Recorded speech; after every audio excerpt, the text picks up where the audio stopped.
അങ്ങനെ കേരളം നാളെ പോളിംഗ് ബൂത്തിലേക്ക് എത്തുകയാണ്. 20 മണ്ഡലങ്ങളിലായി 194 സ്ഥാനാർത്ഥികളാണ് ജനവിധി തേടുന്നത്. രാവിലെ 7 മുതൽ വൈകിട്ട് 6 വരെയാണ് വോട്ടെടുപ്പ്. സുലേഖ ശശികുമാർ ചേരുന്നുണ്ട് തിരുവനന്തപുരത്ത് നിന്നും. ഒരുക്കങ്ങളൊക്കെ പൂർത്തിയായി. സുലേഖ, സമഗ്ര വിവരങ്ങൾ എന്തൊക്കെ?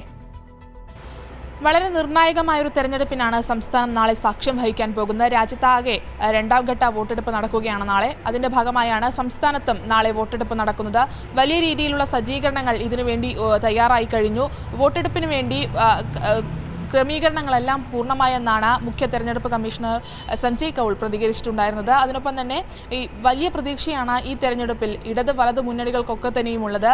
സംസ്ഥാനത്താകെ 20 മണ്ഡലങ്ങളിലായി 194 സ്ഥാനാർത്ഥികൾ മത്സരിക്കുന്നുണ്ട് ഈ പാർലമെന്റ് തെരഞ്ഞെടുപ്പിൽ.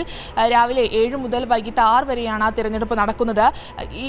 ഈ തെരഞ്ഞെടുപ്പിന്റെ ക്രമീകരണങ്ങളൊക്കെ തന്നെയും പൂർത്തിയായെന്നാണ് മുഖ്യ തെരഞ്ഞെടുപ്പ് കമ്മീഷണർ സഞ്ജയ് കൗൾ പ്രതികരിച്ചിട്ടുണ്ടായിരുന്നത്.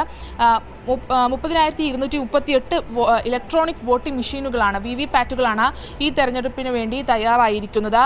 ഇത്തവണ കേരളത്തിലാകെ 2,77,49,159 വോട്ടർമാരാണ് നാളെ പോളിംഗ് ബൂത്തിലേക്ക് എത്തുക. അതിൽ 1,33,33,499 പേർ സ്ത്രീ വോട്ടർമാരാണ്. അതിനൊപ്പം തന്നെ കന്നി വോട്ടർമാർ, അതായത് 18-നും 19-നും പ്രായത്തിലുള്ള കന്നി വോട്ടർമാർ, അവരുടെ എണ്ണം എന്ന് പറയുന്നത് 5,34,399 ആണ്. അതിനൊപ്പം തന്നെ ഭിന്നശേഷി വോട്ടർമാർ 2,64,232 പേരാണ് ഭിന്നശേഷി വോട്ടർമാരായിട്ട് കേരളത്തിലുള്ളത്. അതിനൊപ്പം തന്നെ ഭിന്നലിംഗ വോട്ടർമാരുടെ എണ്ണം 367 ആണ്. ഇത്തരത്തിൽ ഇവരൊക്കെ തന്നെയും നാളെ പോളിംഗ് ബൂത്തിലേക്ക് എത്തും, അവരുടെ സമ്മതിദാന അവകാശം വിനിയോഗിക്കും എന്നത് തന്നെയാണ്.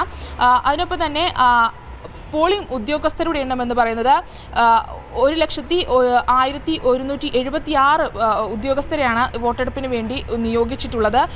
ഓരോ ബൂത്തിലും പ്രിസൈഡിംഗ് ഓഫീസർ അടക്കം 4 വീതം ഓഫീസർമാർ ഓരോ ബൂത്തിലും ഉണ്ടാകും ഈ ഇലക്ഷൻ നിയന്ത്രിക്കാൻ വേണ്ടി. അതിനൊപ്പം തന്നെ സ്ത്രീകൾ മാത്രം ശരി സുലേഖ, അപ്പോൾ എല്ലാ പ്രിയപ്പെട്ട പ്രേക്ഷകരും നമ്മളുടെ ശബ്ദം പാർലമെന്റിൽ കൃത്യമായി ഉയർത്താൻ കഴിയുമെന്ന് പ്രതീക്ഷിക്കുന്ന സ്ഥാനാർത്ഥികൾക്ക് കൃത്യമായി വോട്ട് നൽകി തങ്ങളുടെ ഓരോരുത്തരുടെയും സമ്മതിദാന അവകാശം വിനിയോഗിക്കുക.